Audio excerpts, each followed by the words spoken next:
So students, now there are the some rules of present simple.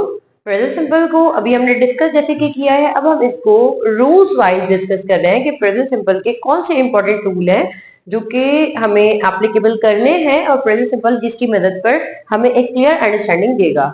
सो हमारे पास एक rule है, when we make sentences, यानी जब भी हम कोई सेंटेंसेस अफर्मेटिव, सिर्फ अफर्मेटिव की बात हो रही है, जब भी हम कोई अफर्मेटिव सेंटेंस ही शी और इट के साथ बनाएंगे, so we need to mean जरूरत है, we need to add S E S और I E S in verb में, यानी एक्शन वोकेबलरी में हमें एस ई एस और आई ई एस को ऐड करना जरूरी है। लेकिन जैसे ही लफ्ज डज आ जाता है तो हमारे लिए ये एडिशन क्या हो जाती है, रिमूव हो जाती है, हमें इन एडिशन को फिर देखने की जरूरत नहीं है। यानी कि ये एक रूल है जो कि अब तक हमने इसे थ्योरेटिकल डिस्कस किया है कि प्रेजेंट सिंपल कोई भी काम जो कि होता है, फिर हमने इसको यूं डिस्कस किया कि हम यहाँ डू एंड डज को इन्वॉल्व करते हैं to make negative, interrogative and interronegative. Then हमारे पास आई वी यू दे आता है डू के साथ, जबकि ही शी इट आता है हमारे पास डस के साथ। और फिर हमने यहाँ पर एक रूल डिस्कस किया, रूल नंबर फर्स्ट, कि व्हेन वी मेक सेंटेंसेस, यानी जब भी हम अफर्मेटिव जुमला, पॉजिटिव जुमला बनाएंगे ही शी और इट के साथ, तो हमें वर्ब में एस या फिर ई एस या I E S, it depends on the verb, हमें ये ऐड करना जरूरी है। एंड जैसे ही हमारे पास डज आ जाता है, डज हमारे पास इंट्रोड्यूस हुआ, फौरन ही आपने एस ई एस यानी जो एडिशन आपने की थी वो क्या हो जाएगी, रिमूव हो जाएगी। ये हमारे पास रूल नंबर फर्स्ट है। अब हम बढ़ते हैं अपने रूल नंबर सेकंड की तरफ। नाउ अब रूल नंबर 2, यानी rule number second present simple का ही, क्योंकि रूल नंबर फर्स्ट हमने देखा कि हम ही शी एंड इट के साथ जब अफर्मेटिव सेंटेंस बनाते हैं तो एस ई एस या I E S according to the verb scenario हम वर्ब में ऐड करते हैं। And to make negative, interrogative and interronegative, हमें डज जब आ जाता है तो वो एडिशन खत्म हो जाता है। अब हम डिस्कस कर रहे हैं रूल नंबर सेकंड, जो कि बहुत सिंपल रूल है और हमने बातों बातों में ऑलरेडी डिस्कस भी कर लिया है कि जब भी हम अफर्मेटिव सेंटेंस बनाते हैं आई वी यू दे के साथ, तो हमें कोई एडिशन करने की जरूरत नहीं है। जैसे कि अभी हमने देखा कि एस या ई एस की एडिशन करने की कोई जरूरत नहीं है, लेकिन हमें ही शी इट के साथ ऐड करना होता है। That is the rule number first. And rule number second, we use do with I we you they in order to make negative और सो ऑन, चाहे हम नेगेटिव बनाए या फिर सो ऑन, चाहे हम इंटेरोगेटिव या इंटेरोनेगेटिव, तो हमें सिंपल से जुमला रखना है। अब इनकी रियल एप्लीकेशन क्या है, उनको हम सेंटेंसेस की मदद से देखते हैं। आइए आगे बढ़ते हैं। अब हम आगे चलते हैं, अब प्रेजेंट सिंपल को कुछ एग्जांपल्स के साथ डिस्कस करते हैं। यहाँ पर हमने अफर्मेटिव सेंटेंसेस बनाए हैं एंड साथ ही साथ हमने इनको नेगेटिव सेंटेंसेस में भी कन्वर्ट करने की कोशिश की है। तो जरा देखते हैं। I play football, I means subject, play means verb and football means हमारा object. I play football, and जब हम इसका नेगेटिव लेकर जाएंगे तो हमें क्या करना है कि हमें डू या डज का क्रिएशन करनी है। और अभी हमने देखा कि डू आता है आई वी यू दे के साथ, तो मैंने ग्रुप 1 को एक तरफ डिस्कस करने की कोशिश की है कि हम इनके साथ ही साथ नेगेटिव भी देखते हैं। I do not play football, negative कैसे बनेगा, I do not play football, मैं फुटबॉल नहीं खेलती हूँ।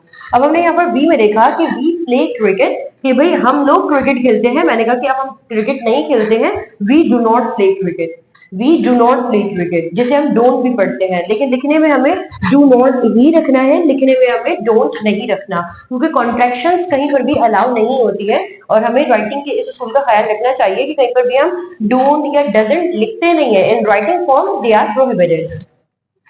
यू प्ले क्रिकेट, आप क्रिकेट खेलते हैं।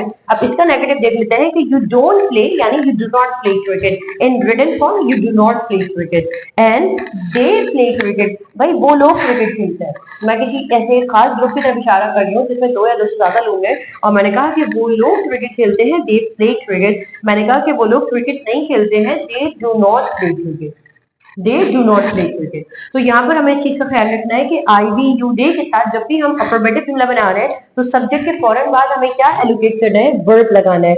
यहाँ पर आसानी के लिए मैंने एक ही वर्ड का इस्तेमाल किया है, एक्शन वोकैबुलरी प्ले था, यानी जब हम इनके नेगेटिव बनाएंगे तो सब में डू नॉट आएंगे, चाहे आप आई के साथ हो, वी के साथ, यू है, दे, आपने आई वी यू डे के साथ किसका इस्तेमाल करना है, डू नॉट का इस्तेमाल करना है। अगर मैं इसकी जगह कहूँ कि आप सोचते हैं आप, तो क्या हो जाएगा, सोचने को हम कहते हैं थिंक। मैंने कहा आप सोचते हैं, यू थिंक, मैं सोचती हूँ, आई थिंक। हम सोचते हैं वी थिंक, वो लोग सोचते हैं दे थिंक। तो यहाँ पर अगर हम इनका नेगेटिव बनाएंगे तो बिल्कुल सेम डू नॉट के साथ नेगेटिव आ जाएगा। अब हम इंटेरोगेटिव सेशन की तरफ चलते हैं। जब मैंने कहा कि क्या मैं फुटबॉल खेलती हूँ, अब मैंने यहाँ सिर्फ आई के साथ एग्जांपल बनाई है क्योंकि same allocation be you and they के साथ भी है, तो हम उसको इस्तेमाल कर सकते हैं सेम पैटर्न पर कि क्या मैं फुटबॉल खेलती हूँ, क्या डू आई प्ले फुटबॉल, क्योंकि डू पहले आ जाएगा। जब भी हम इंटेरोगेटिव बनाएंगे तो डू पहले आ जाएगा, डू आई प्ले फुटबॉल। लेकिन अब मैं यहाँ पर पूछती हूँ कि क्या मैं फुटबॉल नहीं खेलती हूँ, क्योंकि मेरा वो अंदाज है जिसमें मैं तस्दीक करना चाह रही हूँ, मैं पूछना चाह रही हूँ, थोड़ा पोलाइट वे में पूछना चाह रही हूँ कि क्या मैं फुटबॉल नहीं खेलती हूँ। Do I not play football, do तो आ रहा है यहाँ पर, लेकिन लफ्ज नॉट भी तो आ रहा है कि do I not play football. बिल्कुल ऐसे ही अगर मैं कहूँ कि डू आई प्ले फुटबॉल की जगह कि क्या आप फुटबॉल खेलते हैं, तो क्या क्या हो जाएगा, डू यू प्ले फुटबॉल। क्या आप फुटबॉल नहीं खेलते हैं, do you not play football. बिल्कुल ऐसे ही क्या हम फुटबॉल खेलते हैं, डू वी प्ले फुटबॉल। अगर मैं कहती हूँ कि क्या हम लोग फुटबॉल नहीं खेलते, do we not play football. अब इसी को जरा दे पे रखकर देखते हैं कि क्या वो लोग फुटबॉल खेलते हैं, do they play football, do they not play football. ये हमने एलोकेशन देखी आई वी यू डे के साथ। अभी हमारे पास एक नेक्स्ट छोटा सा पार्ट रहता है कि अब हम ही शी और इट के साथ जो रूल नंबर फर्स्ट डिस्कस किया था उसकी एलोकेशन कैसे करते हैं। तो बने रहिए वीडियो में।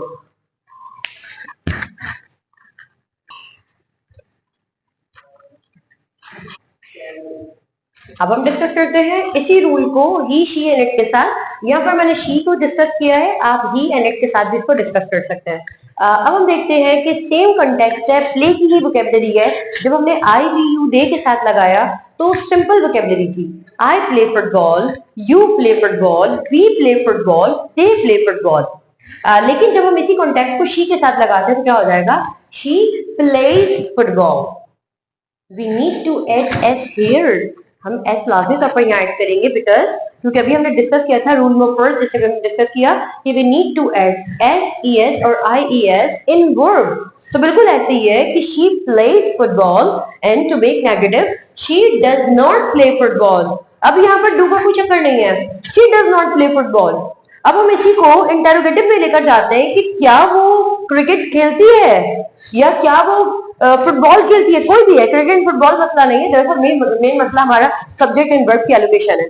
क्या वो क्रिकेट खेलती है, डज शी प्ले क्रिकेट, क्या वो लड़की क्रिकेट खेलती है, डज शी प्ले क्रिकेट। अगर मैं इसी को कहूँ कि क्या वो फुटबॉल खेलती है, does she play football. And the same criteria for interronegative कि does she not play cricket, does she not play football.